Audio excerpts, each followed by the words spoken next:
We were just talking right before we came on air. I was giving a little bit of background context as to how back when I was younger, a year, 2 years ago, I used to work out a ton every day, but I ate super, super unhealthy. And it just made me need to take naps every day, and I was missing meetings, and it made me sleep longer than I needed to or than I should have. And when I got up, I didn't even have that much energy. And then I started to change some of those things in quarantine on the eating front, um, and on the working out front, and realized that you actually end up with more energy rather than less when you do things right. So I think just a great place to start this off would be just to kind of give some of the people, I imagine, what they want, in the sense of what are the best, most important things to get people more energy, like how I was Absolutely. miraculously able to do and want to do more. So that is a great question because we are taught to believe, or we are in a society that believes that energy comes from caffeine, comes from sugar, comes from, an energy bar or a Cliff Bar, that's going to give us this boost of energy, or a Red Bull, or, something like that.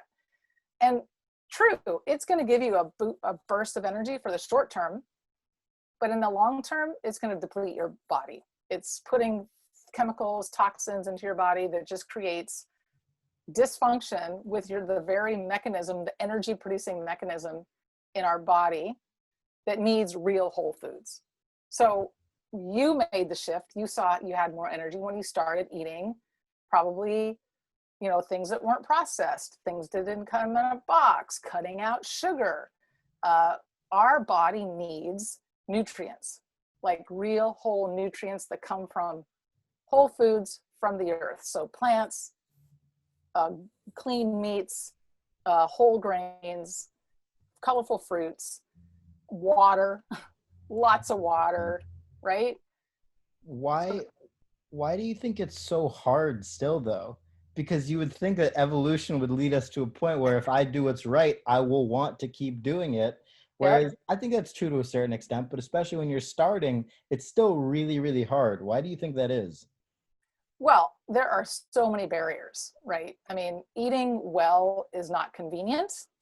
It's not running to a fast food place and driving through, and in 30 seconds, you've got yourself something to chow on and some calories to fill you up. It takes planning, it takes preparation.